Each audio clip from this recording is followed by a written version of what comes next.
Théorème de l'énergie cinétique. Qu'est-ce qui peut faire varier l'énergie de mouvement d'un solide?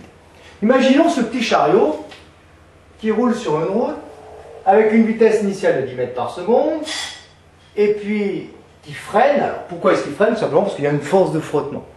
Alors si on fait le bilan des forces qui agissent sur lui, il y a le poids P, il y a la réaction R du plan et puis il y a la force de frottement.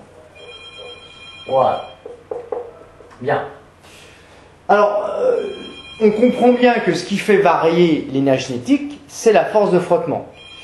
Or, on a vu que l'énergie cinétique était en joules et le travail est également en joules. Donc, on peut imaginer que ce qui fait varier l'énergie cinétique, c'est un travail. Travail de quoi? Eh bien, le travail des forces agissant sur le solide.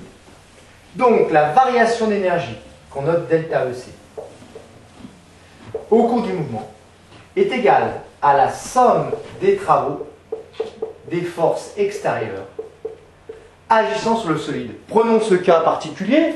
Quels sont les travaux des forces? Eh bien, il y a le travail du poids P, P scalaire AB si on se déplace d'un point à un point B. Le vecteur AB, il est perpendiculaire au poids P. Donc, ce travail est nul. Le travail de la réaction normale au plan, Rn, eh bien, il est également nul. C'est la journée des téléphones. Et il reste quoi? Il reste quoi? La force de frottement, F, scalaire AB.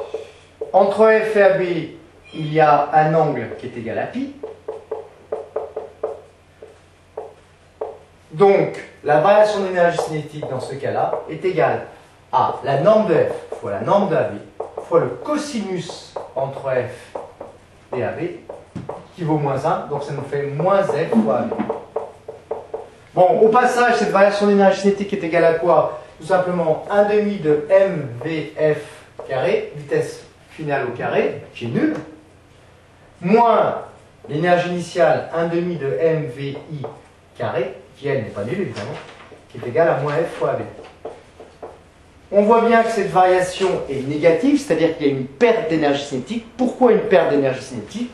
Eh bien parce que le travail de cette force de frottement diminue l'énergie cinétique. Le petit chariot tchou-tchou, sa vitesse diminue jusqu'à une vitesse nulle, donc son énergie diminue jusqu'à avoir une énergie nulle. Qu'est-ce qu'on retiendra de cette démonstration? Théorème de l'énergie cinétique, variation d'énergie cinétique d'un solide est égale à la somme des travaux des forces extérieures agissant sur ce solide.